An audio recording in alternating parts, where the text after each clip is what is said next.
Yeah, I mean, obviously, the corner made a good play on the ball. He jumped inside on the slant. So my eyes were on the linebacker and pulled the ball, went to go throw it to Marvin. He just jumped it. But if I could have it back, obviously, probably just want to burn that one in the ground and live to see the next play because we put our defense in a tough situation there. But um, Over to the left, Austin Ward, the podcast. How would you describe what's like to be in that locker room the last 10 minutes after coming up short? it hurts. I mean, that's really the only word for it. To work that hard for that opportunity and just to come up a few plays short, it hurts. And there's no way around that. So it's a tough feeling. Tim May, Yeah. Tim May podcast. Kyle, at the last possession, were you having a little bit of thoughts of Notre Dame? I mean, here you go again and stuff. Y'all got down the field, a little square into Julian Fleming was ruled to catch, whatever. And then on the last play, just take us through that, from your vantage point.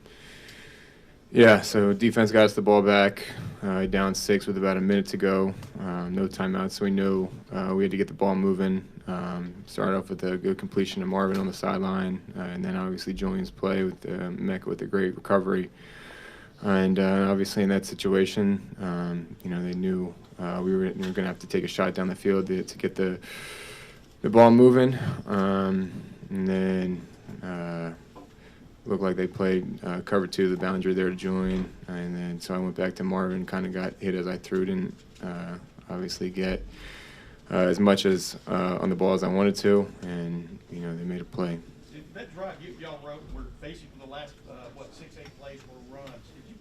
Did you figure y'all kind of had something going now? I mean, what was that drive like? Which drive? The one where y'all drove, and I think you ran the ball like 8 times. Oh, 8 straight times. Yeah, the one we scored. Yeah. I think that drive we started with the sack and started 2nd and 14 behind the chains, and then Marvin made a good play, got the first down.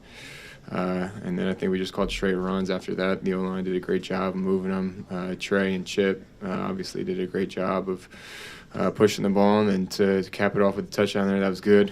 I think that was obviously one of the better drives we had in the game, to be able to run the ball like that. Andy Backstrom, Letterman Row.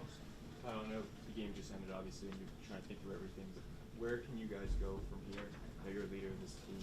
What do you say to your guys right now? Yeah, it's tough. I mean, to be honest, there really aren't a lot of words to say in a moment like this. And just one of those games where you put everything in, and it hurts to come up short.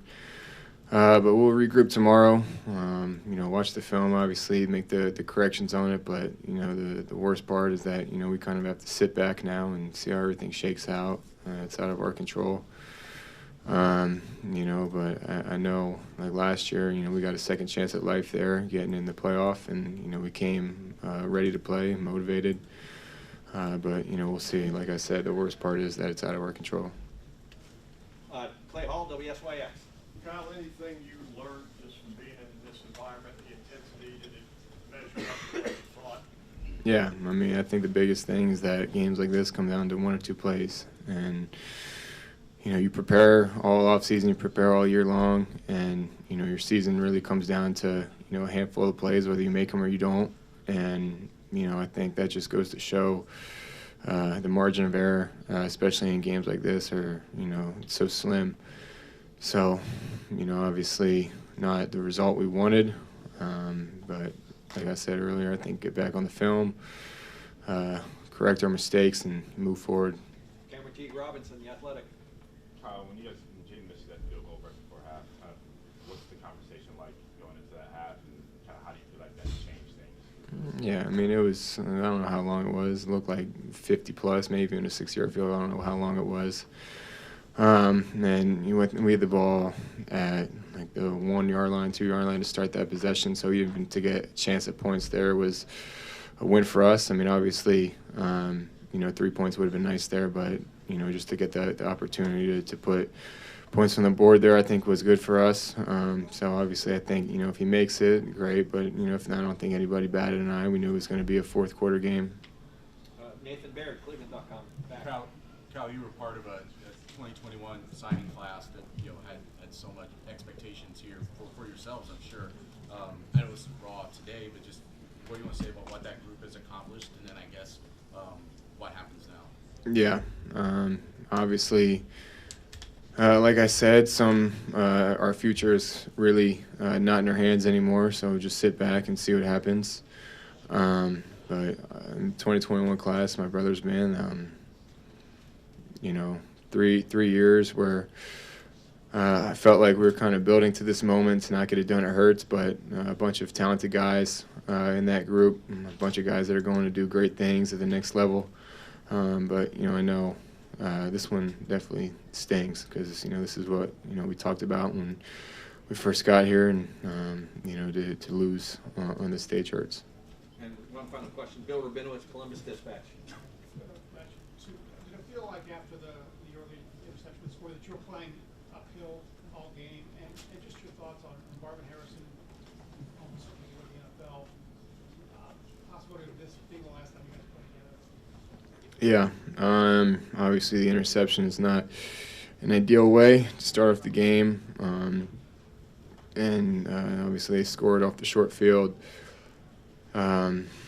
So, I mean, playing a little bit uphill at that point. I don't know if we ever regained the lead. I know we tied the game at one point. And then to your point about Marvin, I mean, it's been an incredible run. Obviously, you know, I love to get, you know, another chance to play with him here, but you know, I hope this isn't the end of it, but, you know, if it is, I think, you know, he cemented himself as one of the best players to ever come through this program. I mean, he's a special dude, and, you know, I love that guy. Kyle, thank you very much.